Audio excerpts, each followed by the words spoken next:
JPS Techno courses medical coding, SAP FICO, SAP ABAP, SAP Security. For contact. ఎలా ఉన్నారు sir? ఎలా కనిపిస్తున్నాను చెప్పు ప్రభు. నువ్వు కదా చాలా చెప్పాలి. హెల్తీగా, చాలా గ్లామర్ గా కనిపిస్తున్నారు. అంటే ఇంతకుముందు ఎప్పుడన్నా అన్హెల్తీ కనిపించాను ఎప్పుడూ లేదు. ఇప్పటికీ ఆర్ కంటిన్యూయింగ్ ద సేమ్. ఇప్పటికంటే 35 సంవత్సరాల క్రితం నేను అసిస్టెంట్ డైరెక్టర్ గా, మీరు హీరోగా చేసినటువంటి నేనే రాజు నేనే మంత్రి సినిమాలో తొలిసారిగా మిమ్మల్ని నేను అసిస్టెంట్ డైరెక్టర్ ఇదిలో కలిశాను. ఆ రోజున ఏ ఎనర్జీతో అయితే ఉన్నారో అదే ఎనర్జీ, అదే హెల్తీగా మీరు ఇప్పుడు కనిపిస్తున్నారు. రియలీ గాడ్స్ గ్రేస్ అది. ప్రభు ఇది తల్లిదండ్రుల ఆశీస్సులు.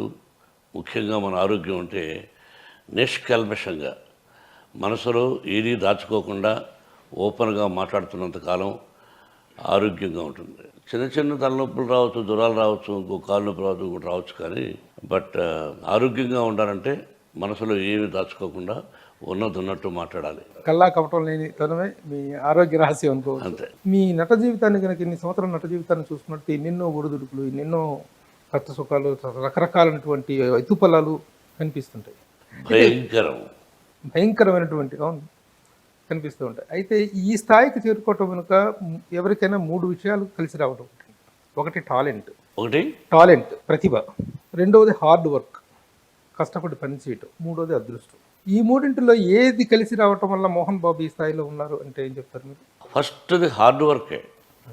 హార్డ్ వర్క్తో పాటు భగవంతుని ఆశీస్సులు ఉండబట్టి ఇంత ప్రయాణం సాగించగలిగాం.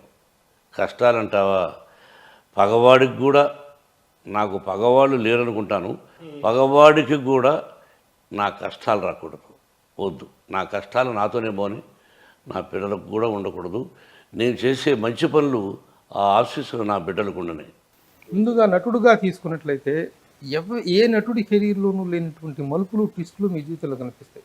మనకు మహానటులు ఎంతోమంది ఉన్నారు, రామారావు గారు, నాగేశ్వరరావు గారు, ఇంకా ఎంతోమంది మహానుభావులు ఉన్నారు. నో డౌట్ ఉన్నారు. అయితే ఎవరి జీవితంలోని ట్విస్టులు మీ జీవితంలో మాత్రం కనిపిస్తుంటాయి. ఎలాగంటే హీరోగా ఎంటర్ అయ్యారు, విలన్గా మారారు, తర్వాత దాదాపు చాలా కాలం మీరు మళ్ళీ మేకప్ వేసుకోలేదు అనుకుంటారు. స్వర్గం నరకం తర్వాత గ్యాప్, చిన్న చిన్న పాత్రలే వేశారు తప్ప గ్యాప్ వచ్చింది మీకు. ఇప్పుడు చిన్న పాత్రలు అంటే బయట ఎక్కడ చేయలేదమ్మా, చేయలేదు.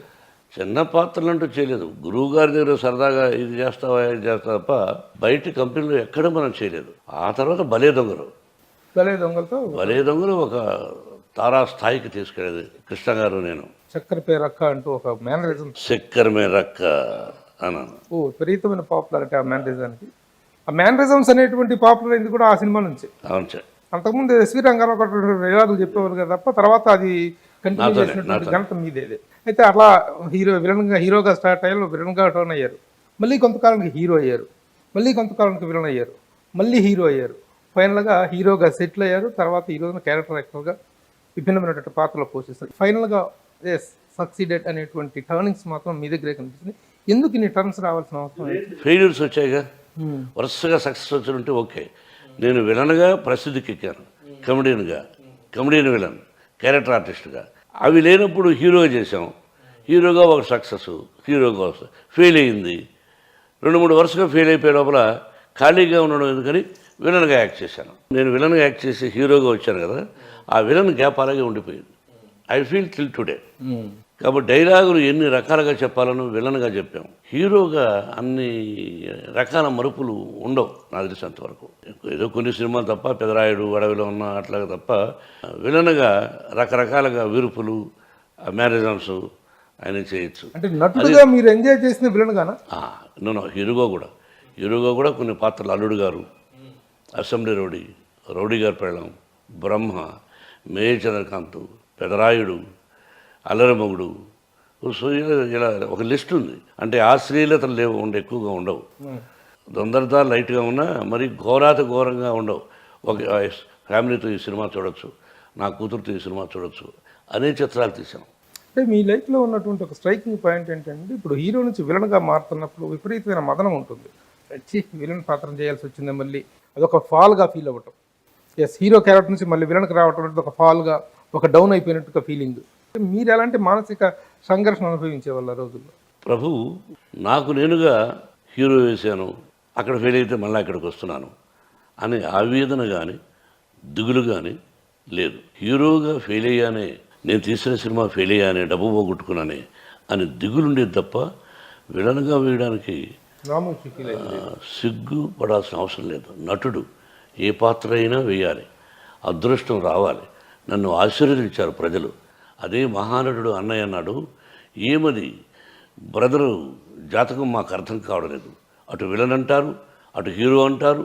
మన ఆంధ్ర ప్రేక్షకులు వారిని విలన్గాను హీరోగాను అన్ని రకాల పాత్రలు వారికి ఆశీర్విస్తూ అందజేశారు అని ఆశ్చర్యపోతుంటాడు. అన్నయ్య నాగేశ్వర కూడా చెప్పిన సందర్భాల్లో. అలాగే ఇప్పుడు మీ కెరీర్లో మిమ్మల్ని నిలబెట్టిన నిర్మాత ఎవరు అంటే ఏం చెప్తారు సార్? ఎవ్వరూ కాదు, నాకు నేనే. కష్టం వచ్చినా నష్టం వచ్చినా నాకు నేనే.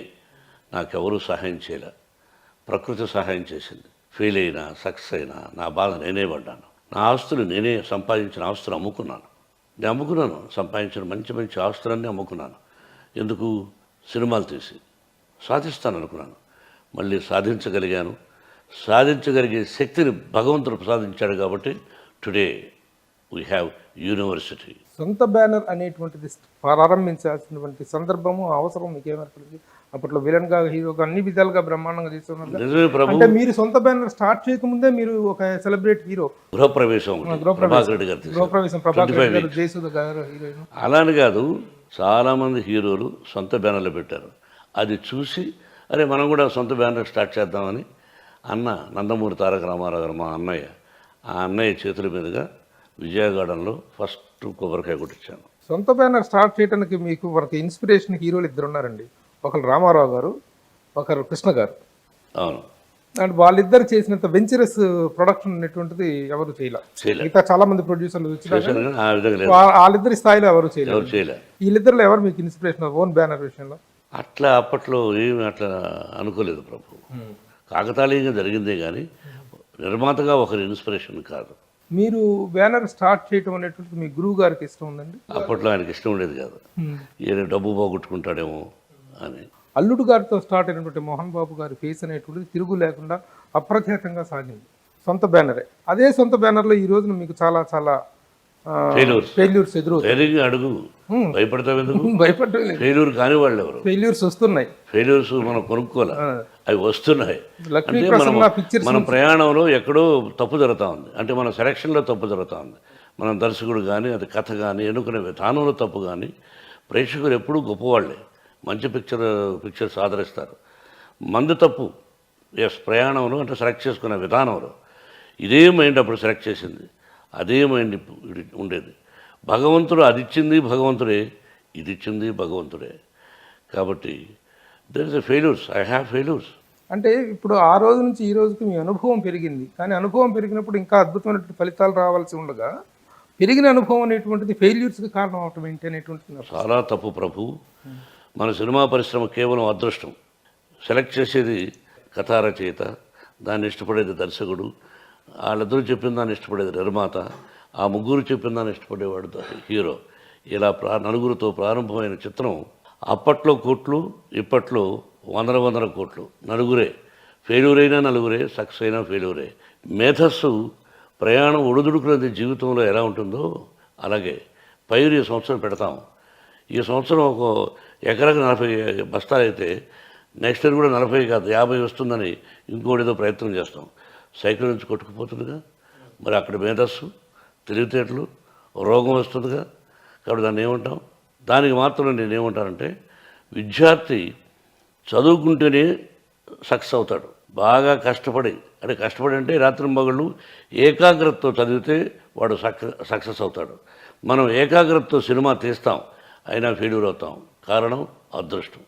ముందు అదృష్టం అని నా భావం.